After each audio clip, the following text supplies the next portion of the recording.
জাতীয় থেকে আন্তর্জাতিক, প্রান্তিক জনপদ থেকে নগর চারপাশে ঠিক কী ঘটছে এই মুহূর্তে তা নিয়ে আয়োজন এখন চারদিক। আপনাদের সঙ্গে আছি আমি রোকসানা তারিফ। জুলাই জাদুঘর জনগণের সংগ্রাম আত্মত্যাগকে জাতীয় স্মৃতিতে স্থায়ীভাবে ধারণের ঐতিহাসিক উদ্যোগ, এমনটাই মন্তব্য করেছেন প্রধানমন্ত্রী তারেক রহমান। জুলাই স্মৃতি জাদুঘরের উদ্বোধন শেষে তিনি বলেন, এ জাদুঘর ফ্যাসিবাদের মুখোশ উন্মোচন করবে। প্রধানমন্ত্রী আরও বলেন, জুলাই গণঅভ্যুত্থান কোনো ব্যক্তি বা একক দলের অর্জন নয়, ঐতিহাসিক এই বিজয়ের মহানায়ক জনগণ। উদ্বোধন শেষে প্রধানমন্ত্রী জাদুঘরে ফ্যাসিস্ট সরকারের নির্যাতন, ২৪-এর ছাত্র জনতার বিভিন্ন স্মৃতি ও দলিল ঘুরে দেখেন।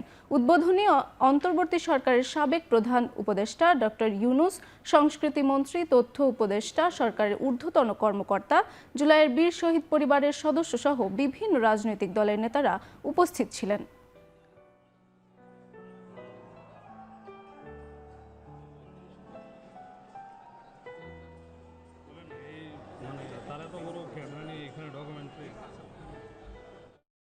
জুলাই গণঅভ্যুত্থান বদলে দিয়েছিল দেশের রাজনৈতিক বাস্তবতা। সেই ঘটনার দ্বিতীয় বর্ষপূর্তিতে জুলাইয়ের শহীদদের প্রতি শ্রদ্ধা জানাতে রাজধানী জুড়ে আয়োজন হয়েছে নানা কর্মসূচি। বুধবার ভোরে শ্রদ্ধা নিবেদন করেছেন মুক্তিযুদ্ধ বিষয়ক মন্ত্রী, প্রতিমন্ত্রী সহ তথ্য ও সম্প্রচার মন্ত্রণালয় ও পুলিশের ঊর্ধ্বতন কর্মকর্তারা। শ্রদ্ধা নিবেদন শেষে মুক্তিযুদ্ধ বিষয়ক মন্ত্রী আহমেদ আজম খান বলেন, জুলাই গণঅভ্যুত্থান রাষ্ট্র পরিবর্তনের নতুন অধ্যায়ের সূচনা করেছে। এই চেতনাকে ধারণ করে জুলাই সনদ বাস্তবায়ন করবে সরকার। এ সময় প্রতিমন্ত্রী ইশরাক হোসেন বলেন, জুলাই গণহত্যার বিচার নিশ্চিত করা হবে। জানান, শেখ হাসিনার বক্তব্য দেওয়ার চেষ্টা দেশকে অস্থিতিশীল তৈরির দীর্ঘমেয়াদী ষড়যন্ত্রের অংশ। যারা জুলাই যোদ্ধা, জুলাই আজকের দিনে আমরা জগদ্দল পাথরের মতো চেপে বসা ফ্যাসিবাদকে উৎপাটন করে ছাত্র জনতা, রাজনৈতিক দলের, সারা জাতির অংশগ্রহণের মধ্য দিয়ে আমরা ফ্যাসিবাদকে বিদায় করতে পেরেছি, আমরা গণতন্ত্র উত্তরণে আসতে পেরেছি। যারা পতিত ফ্যাসিবাদ, যারা বাংলাদেশ থেকে হাজার হাজার কোটি টাকা লুটপাট করে নিয়ে গিয়েছে, সেই অর্থ আবার বাংলাদেশে বিনিয়োগ করে দেশকে অস্থিতিশীল করে হয়তো ফেরার চেষ্টা করতে পারে। কিন্তু এতটুকু আপনাদের মাধ্যমে বলতে চাই যে অবশ্যই আমরা ফ্যাসিবাদকে কোনোদিনও বাংলাদেশে যদি তারা ফেরত আসে, তাহলে তাদের এই গণহত্যার জন্য যে তাদের ফাঁসির রায় হয়েছে সেটিকে কার্যকর করার মাধ্যমেই তাদের বাংলাদেশের রাজনীতির ইতি টানা হবে ইনশাল্লাহ। শেখ হাসিনার কখনো দেশপ্রেম ছিল না। ভারত যদি গণতান্ত্রিক রাষ্ট্র হয়, তবে অন্য দেশের দাগী আসামি কি করে তাদের দেশে আয়োজিত অনুষ্ঠানে অডিও বক্তব্য দিতে পারেন, এমন প্রশ্ন তুলেছেন বিএনপির সিনিয়র যুগ্ম মহাসচিব রুহুল কবির রিজভী। গ্যালারি হামিদুজ্জামান ও ফটো জার্নালিস্ট অ্যাসোসিয়েশন আয়োজিত আলোকচিত্র প্রদর্শনী অনুষ্ঠানে এসব কথা বলেন তিনি। বলেছিলেন, আমি এমন কিছু দিয়েছি ভারতকে, ভারত চিরদিন মনে রাখবে। সেই চিরদিন ভারত মনে রাখছে এবং রাখছে বলেই আজকে শেখ হাসিনার মতো পলাতক এবং এই বাংলাদেশের শিশু, কিশোর, ছাত্র, শ্রমিকের রক্ত পিপাসু একজন ভয়ঙ্কর জল্লাদকে সেইখানে কথা বলার সুযোগ দিচ্ছে।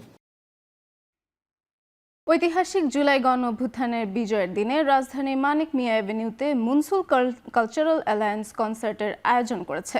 সেখানে আছেন সহকর্মী কামরুল হাসান জনি। কনসার্টে জনসমাগম কেমন দেখছেন এবং কোন কোন শিল্পী অংশগ্রহণ করছেন?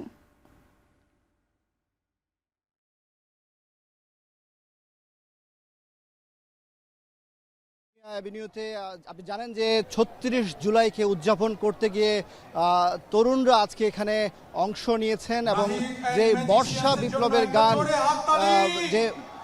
যে বর্ষা বিপ্লবের গানের যে আয়োজন এখানে আসলে আমরা দেখছি যে এখানে শত শত তরুণ এখানে অংশ নিয়েছেন এবং আমরা যদি একটু করে জানাতে চাই যে মনসুন কালচারাল অ্যালায়েন্স যেই প্রতিষ্ঠান, এই প্রতিষ্ঠানের আয়োজনেই মূলত আজকে এই বর্ষা বিপ্লবের গান নামের এই আজকের কনসার্টটি আয়োজন হচ্ছে।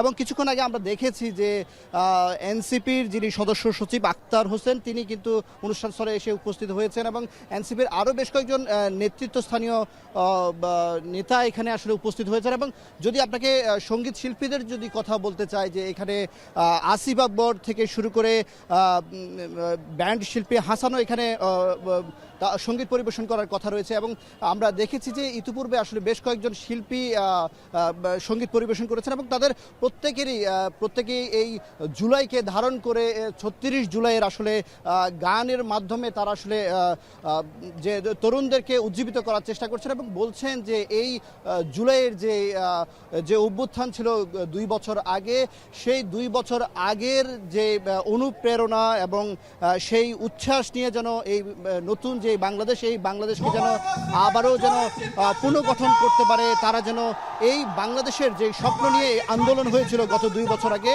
সেই আন্দোলনের প্রেক্ষাপটকে ধারণ করেই কিন্তু এই আজকের এই ৩৬ জুলাইকে তারা উদযাপন করছে। এবং তারা কিন্তু এখনো সেই জুলাইয়ের স্লোগান কিন্তু তারা দিচ্ছেন, আমরা কিছুক্ষণ আগে আমরা দেখেছি। এবং এখনো তারা বলে যাচ্ছেন যে আবু সাইদ মুগ্ধের কথা তারা বলছেন এবং তারা তরুণদেরকে যে বিপ্লবের সময় যেমন উজ্জীবিত ছিল ঠিক তেমনি আজকেও তারা আসলে উজ্জীবিত করে যাচ্ছেন, আমরা দেখছি। আসলে তারিন, যদি বলতে চাই এই যে কনসার্ট এটি কিন্তু দীর্ঘ সময় ধরে চলবে, আয়োজকরা এই ধরনের জানিয়েছেন এবং বেশ কয়েকজন শিল্পী এই কনসার্টে অংশ নেবেন আমাদেরকে আয়োজকরা এতটুকুই জানিয়েছেন। এবং আমরা দেখছি যে তরুণরা তাদের উচ্ছ্বাস, তাদের যে উদযাপন সবকিছু তারা আসলে উল্লাসের মাধ্যমে আসলে জানাচ্ছেন। এবং আপনি দেখছেন তারেন যে সবশেষ আমি যদি বলতে চাই যে মানিক পি অ্যাভিনিউতে এখন এই কনসার্টকে ঘিরে কয়েক শত শত তরুণ কিন্তু এখানে অংশ নিয়েছেন এবং বেলা যত বাড়ছে তত তরুণদের অংশগ্রহণ আরও বাড়ছে। আমরা এরপরে আরও হয়তো বিস্তারিত জানাতে পারবো তারেন।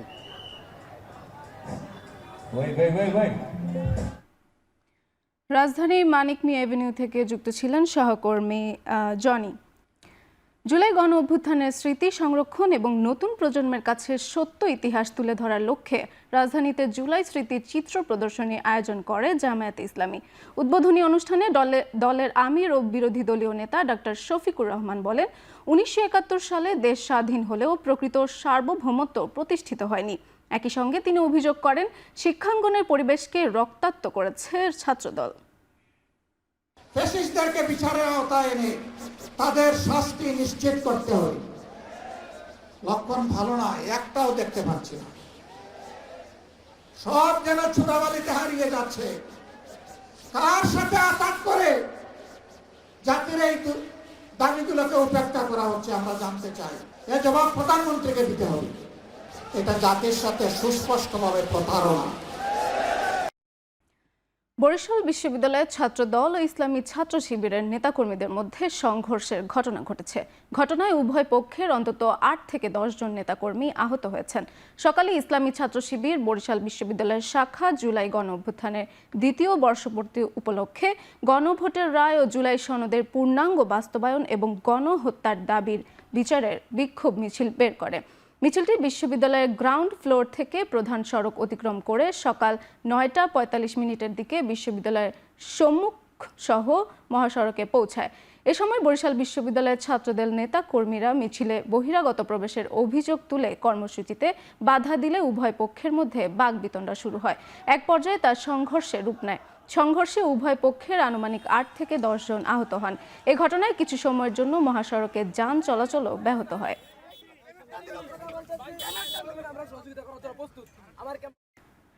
রাজধানীর সরকারি তিতুমির কলেজে জুলাই গণ অভ্যুত্থান দিবস উপলক্ষে আয়োজিত অনুষ্ঠানে অংশ নিতে গিয়ে জাতীয় ছাত্র শক্তির 2 নেতার উপর হামলার অভিযোগ উঠেছে ছাত্রদলের নেতা কর্মীদের বিরুদ্ধে। বুধবার বেলা 11:15টার দিকে কলেজ অডিটোরিয়ামে এ ঘটনা ঘটে। হামলায় জাতীয় ছাত্রশক্তি তিতুমির কলেজ সংসদের আহ্বায়ক সাখাওয়াত হোসেন ও সদস্য সচিব আল নোমান নীরব সহ বেশ কয়েকজন নেতাকর্মী আহত হন।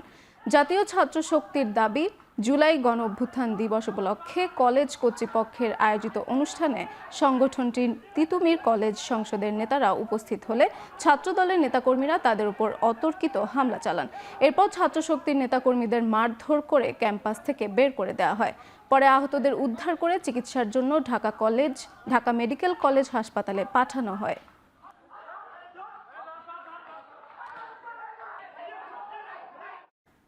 গতকালের ধাওয়া পাল্টা ধাওয়ার ঘটনার পর বুধবার সকাল থেকে থমথমে জগন্নাথ বিশ্ববিদ্যালয় ক্যাম্পাস। যে কোনো অপ্রীতিকর পরিস্থিতি এড়াতে ক্যাম্পাস জুড়ে বাড়ানো হয়েছে নিরাপত্তা ব্যবস্থা। শিক্ষার্থীদের প্রবেশ সাময়িকভাবে বন্ধ রেখে প্রধান ফটকে কড়াকড়ি আরোপ করেছে বিশ্ববিদ্যালয়ের প্রশাসন। প্রক্টর জানিয়েছে, সার্বিক পরিস্থিতি নিয়ন্ত্রণে রাখতে নেওয়া হয়েছে প্রয়োজনীয় সব ধরনের সতর্কতামূলক ব্যবস্থা। এদিকে আলিয়া মাদ্রাসা কেন্দ্রিক সংঘর্ষের ঘটনার জেরে বকশীবাজার এলাকাতেও জোরদার করা হয়েছে পুলিশি নিরাপত্তা। সকাল থেকেই শিক্ষার্থীরা সেখানে অবস্থান নিলেও হলে প্রবেশ করতে না দেওয়ায় অভিযোগ করেন অনেকে। লালবাগ বিভাগের অতিরিক্ত উপ পুলিশ কমিশনার জানান, সার্বিক নিরাপত্তা পরিস্থিতি বিবেচনায় রেখেই এই সিদ্ধান্ত নেওয়া হয়েছে।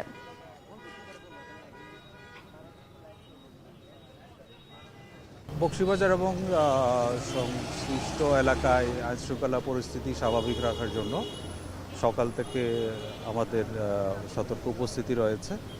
যে কোনো ধরনের বিশৃঙ্খলা এড়াতে আমাদের তৎপরতা অব্যাহত রয়েছে এবং কেউ যদি ইচ্ছাকৃতভাবে অথবা পরিকল্পিতভাবে আইনশৃঙ্খলা পরিস্থিতি অবনতি করার চেষ্টা করে তবে সেটা আমরা আইনানুগভাবে মোকাবিলা করি। জাতীয় নাগরিক পার্টি এনসিপির অব্যাহতিপ্রাপ্ত যুগ্ম সদস্য সচিব গাজী সালাউদ্দিন তানভীরকে কারাগারে পাঠিয়েছেন আদালত। প্রধানমন্ত্রী তারেক রহমানকে নিয়ে ফেসবুকে আপত্তিকর পোস্ট দেওয়ার অভিযোগে সাইবার সুরক্ষা আইনে দায়ের করা মামলায় বগুড়া সদর আমলি আদালতের সিনিয়র জুডিশিয়াল ম্যাজিস্ট্রেট এ আদেশ দেন। এর আগে রাজধানী থেকে তাকে গ্রেপ্তার করে বগুড়া জেলা গোয়েন্দা পুলিশ ও সদর থানা পুলিশ। পুলিশ জানিয়েছে, বগুড়া সদর থানায় দায়ের হওয়া মামলায় তাকে গ্রেপ্তার করা হয়েছে। সম্প্রতি সিলেটে এনসিপির পথসভা ঘিরে দেয়া একটি ফেসবুক পোস্ট নিয়ে সামাজিক যোগাযোগ মাধ্যমে সমালোচনা শুরু হলে তিনি পোস্টটি মুছে দিয়ে দুঃখ প্রকাশ করেছিলেন।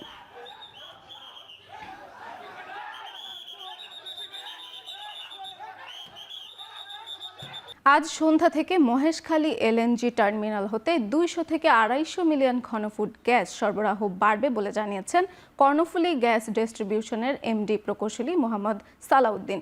আগামী 2-1 দিনের মধ্যে সরবরাহ পুরোপুরি চালুর কথাও জানান তিনি। সকালে জুলাই গণ অভ্যুত্থান দিবসে পুষ্পস্তবক অর্পণ শেষে সাংবাদিকদের প্রশ্নের জবাবে তিনি একথা বলেন। আমরা এখন দিতে পারছি প্রায় 200+ এরকম আমরা এখন সরবরাহ করছি। আমরা নর্মালি 260 বা 270 এরকম 260-এর মধ্যে আমাদের নর্মালি থাকে, আর এখন আমরা হয়তো 200-র কাছাকাছি আমরা দিচ্ছি আর কি। সংযুক্ত আরব আমিরাতের বৃহত্তম শহর দুবাইয়ের জেবেল আলী শিল্পাঞ্চলে 20 মিনিটের ব্যবধানে 7টি বিস্ফোরণের খবর পাওয়া গেছে। স্থানীয় সময় বুধবার সকালে এ ঘটনা ঘটে বলে জানিয়েছেন ইরানের মেহের সংবাদ সংস্থা। সামাজিক যোগাযোগ মাধ্যমে পোস্ট করা ভিডিওতে দেখা গেছে ঘন ধোঁয়ার কুণ্ডলিতে ঢেকে গেছে ওই এলাকা। তবে ঘটনাটির ভিডিও ধারণ করার অভিযোগে গ্রেপ্তার করা হয়েছে 2 জনকে।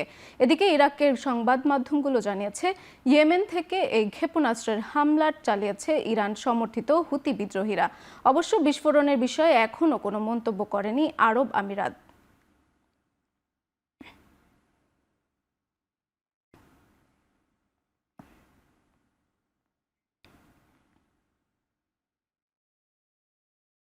ইউক্রেনের রাজধানী কিয়েভ ও আশেপাশের অঞ্চলে রাশিয়ার ভয়াবহ ক্ষেপণাস্ত্র ও ড্রোন হামলায় অন্তত 17 জন নিহত এবং অন্তত 45 জন গুরুতর আহত হয়েছেন। দেশটির রাজধানী অঞ্চলের আবাসিক ভবন, একটি রেলওয়ে স্টেশন ও গুদামঘরে বুধবারে এসব রুশ হামলাকে এবছরের সবচেয়ে প্রাণঘাতী আগ্রাসন বলছে ইউক্রেনীয় কর্তৃপক্ষ। তাদের দাবি, এদিন 24 ব্যালিস্টিক ক্ষেপণাস্ত্র ও 4টি জাহাজ বিধ্বংসী ক্ষেপণাস্ত্র নিক্ষেপ করেছে রাশিয়া। হামলার তীব্র নিন্দা জানিয়েছে ইউক্রেনের প্রেসিডেন্ট ভ্লাদিমির জেলেনস্কি। জানান, মিত্রদের কাছ থেকে অত্যাধুনিক আকাশ প্রতিরক্ষা ব্যবস্থা পেলে বহু প্রাণ বাঁচানো যেত। এর আগে ই-কমার্স জায়ান্ট ওয়াইল্ডবেরিজের একটি গুদাম, একটি একাধিক তেল ও শোধনাগার, বিদ্যুৎ কেন্দ্র সহ রাশিয়ার বিভিন্ন বেসামরিক অবকাঠামোতে ভয়াবহ হামলা চালায় ইউক্রেন। এতে অন্তত 5 জন নিহত ও 10 জন আহতের খবর জানিয়েছে আন্তর্জাতিক গণমাধ্যম।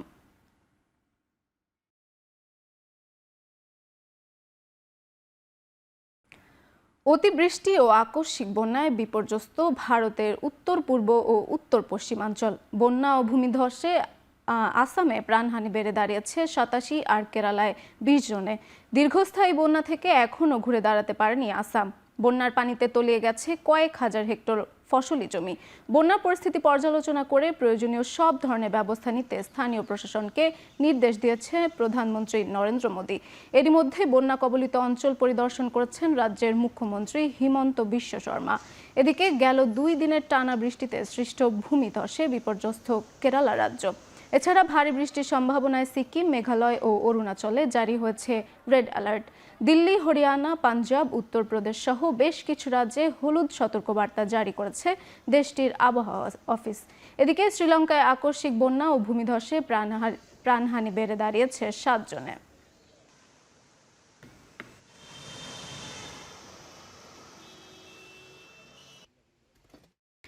শেষ করছি এখন চারদিক। এখন টেলিভিশন ওয়েবসাইটে দেখতে ভিজিট করুন www.ekhon.tv। ফেসবুকে দেখতে ভিজিট করুন facebook.com/tv.ekhon এবং ইউটিউবে দেখতে ভিজিট করুন youtube.com/c/ekhon tv।